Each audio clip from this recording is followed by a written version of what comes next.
What up, what up, what up? How y'all living? Good, I hope. This is another preview of an extensive conversation. And of course, if you want the full course meal, you're going to have to become a paid subscriber. There are links to the Substack that will direct you in the way of doing that. And I just really want to get into this. So let me hit play. Yo. Okay, so I have my homegirl. Like we've been doing these like hotline bling things, and I last week I had Rachel. Today I got my homegirl Mo in here, and this is 400 degrees of pole. I am Ashley, and as I just said, my homegirl Mo is in the building. What's popping? This is Mo. We are here. Yeah, this Ayo. I'm not. We not doing that. I'm not finna get sentimental because bitch, we be in this motherfucker for a minute with with the with the Venus energy flirting like a motherfucker. So I'm not even. I'm not gonna start. I'm not gonna start. I'm not gonna start. I'm just gonna leave with. I'm just gonna jump into this shit. So practice. That's what we've been sort of, or that's what I've been revolving around lately. And I wanted to get Mo on here on record because when I met Mo, I think I was just now starting to like teach and shit, and me and Mo connected off of that. But then we just started bonding on a deeper level, and our attachment grew. And this motherfucker is brilliant as shit. Like, Thank you, friend. I, tell me about your practice. Tell me about all of the things that you've been practicing because you do a lot of shit, dog. I'm going to start off with the acknowledgement. Well, first of all, thank you for having me on. Be Southern, be polite. I think I'm going to start off with like the acknowledgement that I am like an ADHD baddie. I am a neurodivergent babe. And so with that, I have a lot of interests. I have a lot of things that I feel like captivated me from an early age, but I didn't understand the gravity of, I guess, training or like knowledge. But also, as a Sagittarius, I feel like the knowledge is inspiring to me. Like knowing that there's a field to explore and more to learn, like that just gets me all giddy inside. So I'm very inquisitive, and I think that that as a personality trait of just being curious and wanting to have the answers or know the answers leads me to a lot of different practices. Particularly with pole, I guess I didn't start off as a practicer. I started off as a person who needed money and thought sex work was an easy way to get that money, until I got there and I found out that that was not the case. So I worked in like a pretty large scale, trying to make like a KOD in Charlotte, North Carolina, club, for maybe like 3 months before, no, after I had graduated with my master's, because you really can't do anything with a terminal master's degree, honestly, unless you're going into like therapy or counseling or something, and then you have to do additional like Shit. certifications and shit. But anyway, neither here nor there. Couldn't get a job after my terminal masters. Went to the strip club. Actually, let me be clear. Went to the nail shop where I got put on the strip club, right? Like I feel like that's very important because it's like a communal thing where you get an in. And so one of my nail techs customers was a dancer at the club, and she was like, oh no, she was a house mom. And she was like, come through and audition. And so went through and auditioned, and it was a mess, girl. I remember like lotioning up my leg. before I fucking went on stage, like trying to like put on cocoa butter and shit before I went on stage. Um, I remember changing wigs mid shift, Oh, you was fresh. fresh, like You was wet fresh. and fresh behind the ears. So wet, so fresh, like so silly. Um, and I remember like not understanding why the dots were connecting and weren't Mhm. connecting and why I wasn't like being successful at this because it should be simple. Like I'm sexy, I'm beautiful, I'm smart, I'm talented, get money. But I was not talented in that way and in that field. Like sure, I was a writer, I was a researcher, whatever. Right. But when it came to sex work and like stripping and exotic dance in particular, like I was not practiced or trained at all. And I remember going back to the nail shop, um, and a veteran was in there. And I never forget her stage name. Her stage name was Splash. Of Like, course. I was like, very unique, very, she was like, nobody else gonna have that stage. I'm like, okay, maybe you're right. Um, I believe that, but she literally like sat me down in that nail shop and was like, if you want this, if you want to be successful off of this, you have to get your ass in the studio. She was like, you need to be practicing, you need to be drilling your pole work, and you need to be growing in that area of your craft.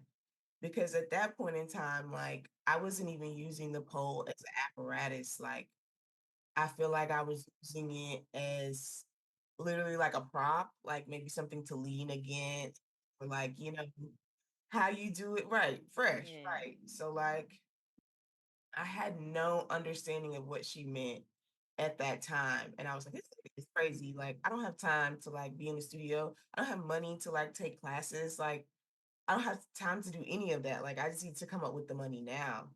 Um, Especially in that type of club. I feel like had I had gone to like a smaller club or like even a white club, that would have given me more wiggle room to like hit that growth curve, right? More Mhm. Mhm. like time to be a baby. Because you see all kinds of girls like when you work in like smaller clubs like that, like you know what I mean? And I feel like that would have given me more of an opportunity to grow. But like I had literally like cast myself into a shark tank like immediately and was drowning. Um, and so I ended up landing a job and doing like full service type sex work and sugaring and stuff. But I still was captivated by the strip club space. I still felt something of a connection to that type of sex work specifically and wanted to recuperate, I think, my relationship to the space and to my body in the space. Granted, I had attempted to like take some pole classes, but they were like Charlotte hadn't become like what it is now, where there are all these like black studios and well, not all, but like at least like a handful to choose from. I think maybe at that point, Yeah, like a variety. yeah, there was maybe like one that I really didn't know of, or they weren't doing publicity or something. So I was like going to majority like white clubs, like in the outskirts of Charlotte, like Pineville, Matthews, shit like that. Mhm. And when I was going in there, like I felt like I could do it, but I also felt like because I was so new, like there wasn't like, you know how like sometimes you have a student that's really struggling and you're like, you're not even where the rest of the class is at all. I see you struggling and I'm going to help you. And this isn't the right thing to do, right? I'm not saying this is perfect pedagogy.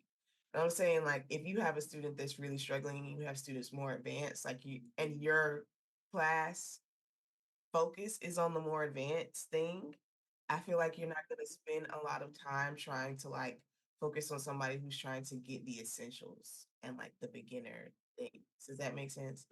So it's like Oh, it yeah. maybe they were working on like a knee hook or something, and I was still like trying to get acquainted with the pole period, like learn how to climb. I remember like on my like second or third day being so hyped because I had climbed all the way to the top, although it was an ugly climb, but I was like up there and I was like, see, I can do this. And those ladies were like, yeah, but bitch, come down before you break your fucking neck because you don't know what you don't know what you're doing. Um, Yeah. so yeah, those were my like first experiences in like pole dance studios and like feeling the extreme, I think, insecurity around practice and around my body in terms of being around a pole. Um, and then, I quit my job. I didn't quit. I got accepted into a PhD program, phased out of my job, moved out to California, and I knew that I wanted to dance while I was out here. I had started trying to dance in those clubs, but there was only like one club in the city, and they were not taking black girls, bitch, period. Like, this is California. Pause. I gotta pause you. Yeah. I gotta pause you because there's a lot of things that I want to circle back to, but I want to specifically head on tackle this notion of like geographically, because we're gonna get into that a little bit more, but like Mhm. geographically should be different. Yeah. Should be different when you go to different regions. And a lot of times I think when I get on places like social media where um there's not a real sort of identification of like where you from, where you reside at, like everybody just kind of intermingling. I Mhm. see people make statements, generalized statements about things, and it's like, well, that's not really true for this area, Yeah. like but everybody's sort of reposting it because it's a generalized truth that everybody understands to be like, okay, that's Right. factual, but it's not really true for people who exist maybe in a space like on the West Coast where there's a quota for melanated people. Like there's a Yeah. quota, and once that quota is met, it's like we're not taking no more melanin. Yeah. Yeah. So I was really running up against that hard. Anti-blackness. I feel like Siobhan Brooks speaks to this in Unequal Desires. She has this concept, I think it's called erotic capital. And she like talks about the ways that like you have more or less erotic capital depending on like the intersection of your identities and like your Yeah. status, your race, Yep. and this was research done at the Lusty Lady in San Francisco, California, um, which California. So that kind of speaks a lot to like the colorism that I and racism that I experienced when trying to dance. But anyway, I finally moved to LA. I left that area and I got my own spot. And when I was planning for like the things that I wanted and things that I've always wanted in my space, I was like, I have to get a pole. Like, it's clear that I In your need home space. in my home. Yeah, I was like, I have to Hmm. get a pole if I want to learn the way I want to learn. Like, I'm not, and I think you know this about me as someone who watches me dance. I dance way more better when I feel like there's like no gaze on me. Like when nobody's paying attention to me, like when I feel like I can just express myself freely. And even my partner like brought this up to me the other day. Like he was like making music and I had came in and he like kind of stopped and I was like, why did you stop? And he was like, sometimes when I'm learning something or when I'm hashing something out, I just need privacy, like while I engage with it and while I figure it out. Um, and I'm like, Speak on it. I respect that, like as a part of a creative process of like being alone. And so I started off taking classes, I think. I think you started taking classes. I started off with my sorority sister teaching me how to do the basics. My soror is a plastic surgeon, and she's like one of the best pole bitches I know. Like she's like a secret fucking legend. She doesn't even post any videos. She doesn't tell anybody, but she like does competitions and shit. Like she's so like, you know, meticulous practice. So she was very much like showing me the basics and like helping me get like a little bit of grounding in the field. And then from there, I started taking a couple classes in LA at some black studios, which I kind of enjoyed, but the price point was just too much. And then I remember one day, like scrolling on TikTok, looking at pole videos, and I saw your video. And I was like, who is this woman doing the things and teaching the things? And she was like, do you want to learn how to do this? And I'm like, yes. Do you want to learn how to? And I'm like, yes, I do actually. I do. And I feel like I was able to get more serious about my practice from working with you and connecting or having a point of connection between like theories of embodiment and feeling like affect and Mm, performance that I have been like studying over the past couple of years, just in thinking about like strip club research, right? Like not in practicing because I wasn't given the place and the opportunity to practice um until I got to LA. But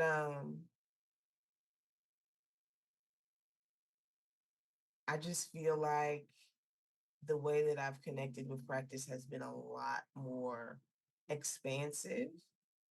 Um in a way that allows me to kind of I don't even remember like that phase of myself that I previously described where I was like, feeling kind of insecure and like uncomfortable with the pole, but also that's because it's been like almost 3 years with the pole at this point of just like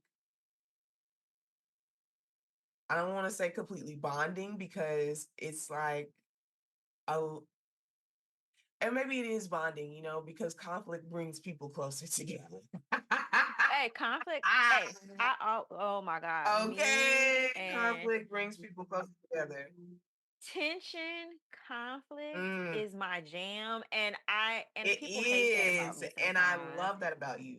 Tension and conflict is my jam, and people who understand the intimacy of tension and conflict and Yeah, friction, yeah, like, and that can navigate it, yeah, like like in body, like, and be honest and be clear, and even if they make a mistake, like handle it, like, that's my jam. I love it. It does bring people together. And I think you said something that I'm circling back to about um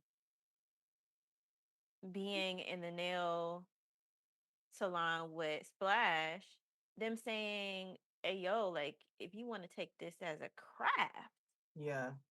which that's another level She putting from on game. executing labor. Yeah, Yeah, she like, did. to see it as a craft Yeah, and not just as an execution of labor, and like, oh, I'm just going to work, yeah, but like, I'm actually putting my craft for sale in yeah, exchange to make sure that my material needs get met, which exactly. is that's a completely different approach. And I think that that's the same approach that I have Mm, with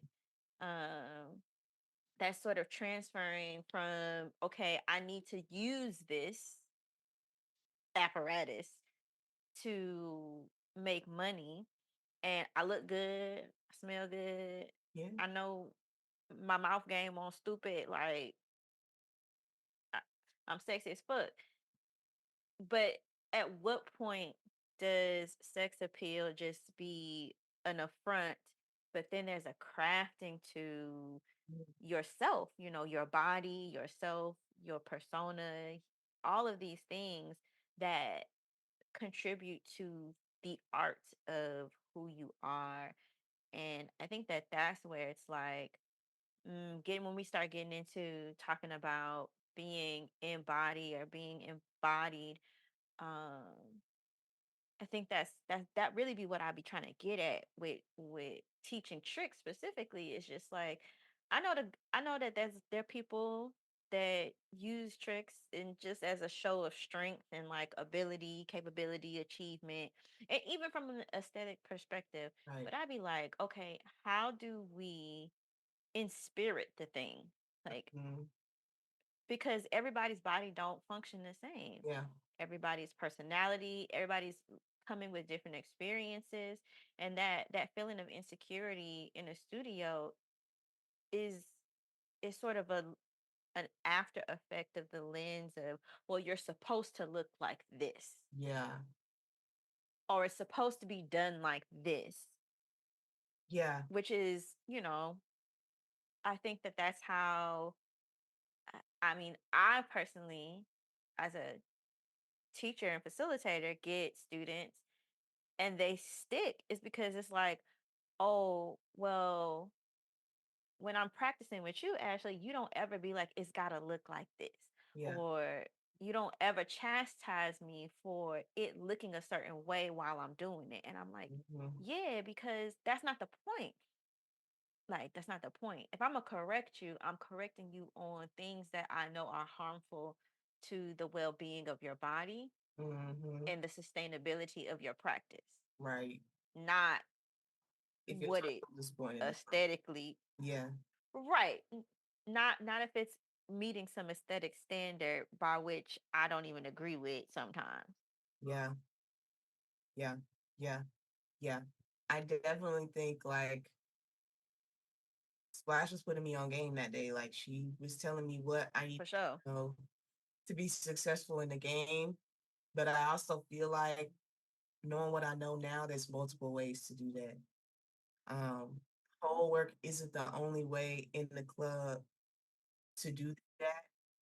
But however, I do think what you said about being inspirited or like it being an embodied practice, regardless of what route you take, whether you're the talker, you sit down with the guys and you talk with them and you do that, or whether you're everybody's homegirl, everybody knows you, they come and y'all like turn up and y'all party and you like, "Well, y'all go to so and so this week." Like I learned that these girls are in community with their customers, like the people that come in and like they are in community with them, like they know them, like some of them like grew up with some of those guys, so it's like a different type of thing going on as well, right? So like all kinds of like economies are being transferred, which is why I feel like the strip club space so interesting. Like social economy, right? Like you got cloud, like people know Mhm. your brother is this plug and like, you know what I mean? Like Yeah. all that is happening, right? Or this plug and you could call and be like, "Hey bro, come in, pull up with the section." Like social economies are happening.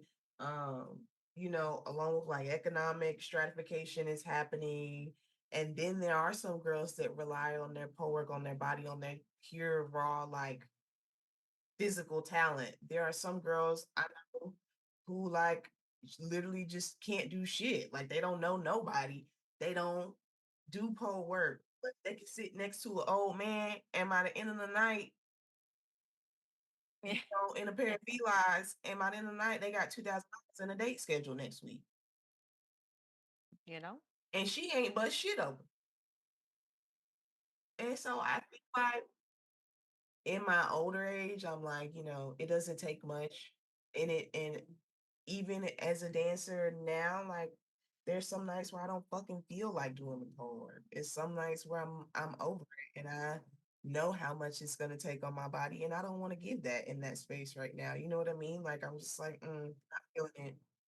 Should sit here and chat it up. You know what I mean? Like Yeah. I shift and utilize whatever is needed at the moment. But yeah, I have found that even beyond sex work, as an artist and as a creative, that practice is becoming something positive for me. Um, yeah, like something that gets me going. I started reading The Artist's Way, and they were like talking about giving yourself weekly dates, you know? And I'm like, I consider like dancing to be like dates, like something that inspires me, something that moves me, even in practice. Like it's always like a process of like sampling things and like pulling things together that work for you. So like, yeah, I feel like I feel like the sampling things, um, that hits and resonates for me because as a practitioner, because I'm in my 30s.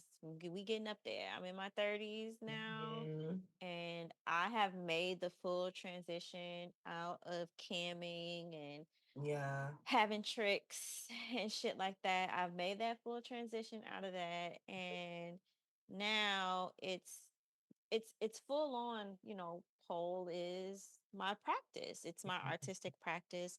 It's the medium by which I also facilitate and teach, but it's also the medium by which I am creating worlds with people and being in communion with them. And I know a lot of people talk about the quote unquote pole community or whatever. mhm. I have my thoughts about it, which I ain't gonna get into because that can get real testy real Don't quick. do it. Uh I'm not gonna do that. But I do. There are people like you, like Rachel, like all of the key holders that are going to be a part of Washness that are my community. Like y'all got my motherfucking direct line. Yeah, Like, you know what I'm saying? Like y'all have my direct line, and it ain't just the practice ain't just about, well, send me your videos and let me see what yeah, you're doing. It's also like, hey yo, like how you feeling? Like you good? Like you yeah. straight? Nah, this is going on, this is going on. And like that is integrative into the practice It of is. just being, because once we get into a class setting or stuff like that, like I'm able to attune to that, Yeah. and I'm able to, even like you started off by saying, you're an ADHD baddie and neurodivergent. Mhm. Like being able to attune to that as a facilitator, even without, like, even if I didn't have the knowledge of like the background bonding and attachments, it's like being able to attune to that as a facilitator while watching your students move their bodies that's a special skill It to is. see Yeah, because you always catch it in me. Like you can see my anxiety in my body when I'm like, oh, it. hey, now don't be Yeah. oh. I'm a segment into spiritualities because I think that that's the component that I want to talk about next. If you enjoyed that preview, consider becoming a paid subscriber. The links to do so are in the description. And until next time, peace.